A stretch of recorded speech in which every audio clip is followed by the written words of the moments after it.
పద్నాలుగు 19 కాలంలో తెలుగుదేశం ప్రభుత్వంలో అధికారంలో ఉన్నప్పుడు చంద్రబాబు నాయుడు గారు ముఖ్యమంత్రిగా ఉన్నప్పుడు ఎన్టీఆర్ వైద్య సేవ కింద అందరికీ కూడా వైద్యం చేయించే పరిస్థితి ఉండేది.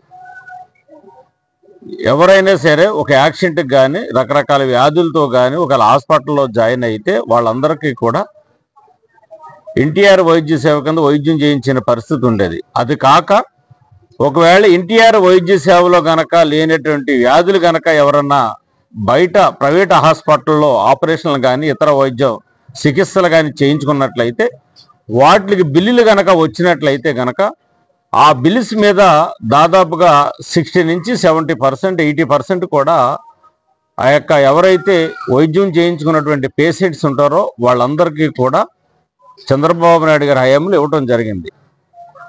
గడిచినటువంటి ప్రభుత్వం 1924 కాలంలో జగన్మోహన్ రెడ్డి గారు ముఖ్యమంత్రి వచ్చిన తర్వాత దాన్ని పేరు మార్చుకున్నాడు. దానికి ఎవరూ ఏం కాదనేది లేదు.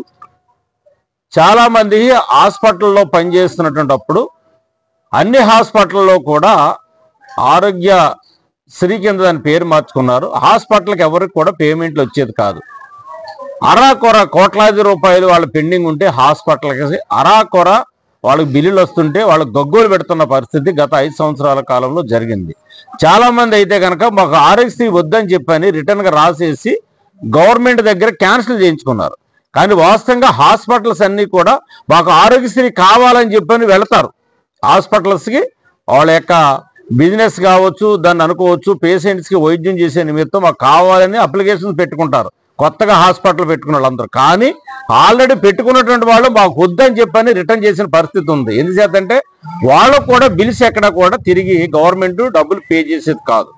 అది ఒక పక్క అయితే, రెండోది గడిచినటువంటి 5 సంవత్సరాల కాలంలో ఈ సీఎం రిలీఫ్ ఫండ్ అనేటువంటిది ఏదైతే ఉందో ఎవరికి కూడా ఇచ్చిన దాఖనాలు ఎక్కడ కూడా లేవు.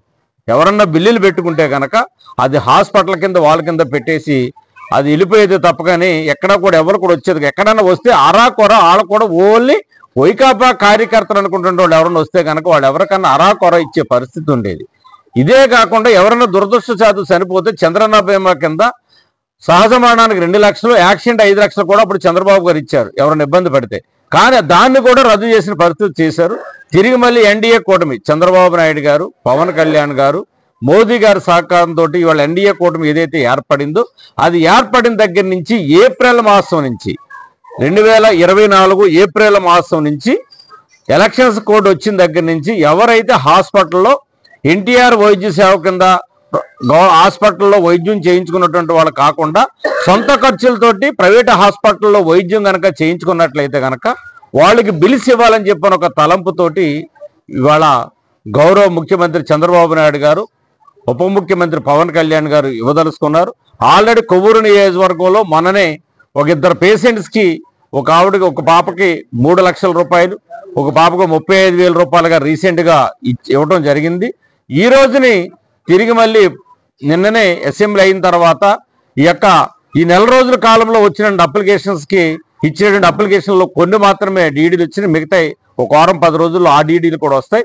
ఇచ్చినటువంటి అప్లికేషన్లో ఈ రోజుని 19 మందికి నియోజకవర్గం మొత్తం మీద ఇవాళ డీడీ వచ్చింది. 19 మందికి కలిసి 11,26,315 రూపాయలు ఈ 19 మందికి కలిసి ఈ రోజే మేము తీసుకొచ్చాం. వాటిని కూడా స్వయంగా వచ్చి ఎవరైతే ఆ పేషెంట్స్ ఉన్నారో వాళ్ళ దగ్గరికి వచ్చి వాళ్ళు పరామర్శించి వారి ఆరోగ్య యోగక్షేమాలు వాళ్ళ కుటుంబం గురించి తెలుసుకుని వారు సంపూర్ణంగా ఆరోగ్యంగా ఉండాలని చెప్పని మేము ఒక స్వీట్ బాక్స్ కూడా ఇచ్చి వారికి ఆరోగ్యాలు కోరుకుంటూ ఇవాళ 45,000 రూపాయల చెక్కు కూడా ఇప్పుడు స్టార్ట్ చేసి ఇక్కడ ఇందిరమ్మ కాలనీలో ఈరోజు ఇక్కడే మొదలు పెట్టడం కూడా జరిగింది. రేపు ఎల్లుంట్లో మిగతా వాళ్ళందరూ కూడా చెక్కులు ఇంటింటికి వెళ్ళి మళ్ళీ అందరికి కూడా అందజేస్తాం. ఇచ్చినటువంటి అప్లికేషన్స్ అన్నీ కూడా మళ్ళీ తొందరలోని వారానికి ఒకసారి ఇచ్చినటువంటి వచ్చిన డీడీలు ప్రతి వారానికి ఒకసారి తీసుకొచ్చి అందరికి కూడా ఇంటింటికి వెళ్ళి ఈ చెక్కులు ఎవరికైతే వచ్చిన అనారోగ్యానికి గురైనటువంటి బాధితులు ఎవరైతే ఉన్నారో వాళ్ళకి ఇచ్చి స్వయంగా వాళ్ళకి పరామర్శించి సంపూర్ణ ఆరోగ్యాలతో వాళ్ళు తొందరగా మళ్ళీ కోలుకోవాలని చెప్పని మేము పూర్తిగా కూడా కోరుకుంటూ స్వయంగా చంద్రబాబు నాయుడు గారు, పవన్ కళ్యాణ్ గారు వెళ్ళి పరామర్శం చేయాలని చెప్పిన ఆలోచనతోటి వాళ్ళు వచ్చి కొవ్వూరు పట్టణంలో వాళ్ళు ఇవ్వడం జరిగింది. ఖచ్చితంగా పేద ప్రజలు ఆదుకునే విషయంలో కానీ మట్టం వీరబాబు అనేటువంటి ఆయనకి ఇప్పుడు ఇక్కడ 45,000 రూపాయలు మనం చెక్ ఇవ్వడం జరిగింది. ఖచ్చితంగా అందరూ కూడా సంపూర్ణ ఆరోగ్యాలతో ఉండాలని, ఏదైతే ఎన్టీఆర్ వైద్య సేవలో లేనటువంటి అందులో చేర్చినటువంటి వ్యాధులు కనుక ఏదైనా ఉంటే కనుక వాళ్ళని ఖచ్చితంగా ఆదుకునేటువంటి విధంగా ఈ సీఎంఆర్ఎఫ్ అనేటువంటి దాని గతం నుంచి ఏదైతే 14-19లో చేశారో తిరిగి మళ్ళీ ఇప్పుడు కూడా మొదలు పెట్టడం జరిగింది. ఖచ్చితంగా పేద ప్రజలందరినీ ఆదుకునేటువంటి విషయంలో ముందుంటుందని చెప్పిన ఎన్డీఏ కూటమి ఈ సందర్భంగా తెలియజేస్తాం.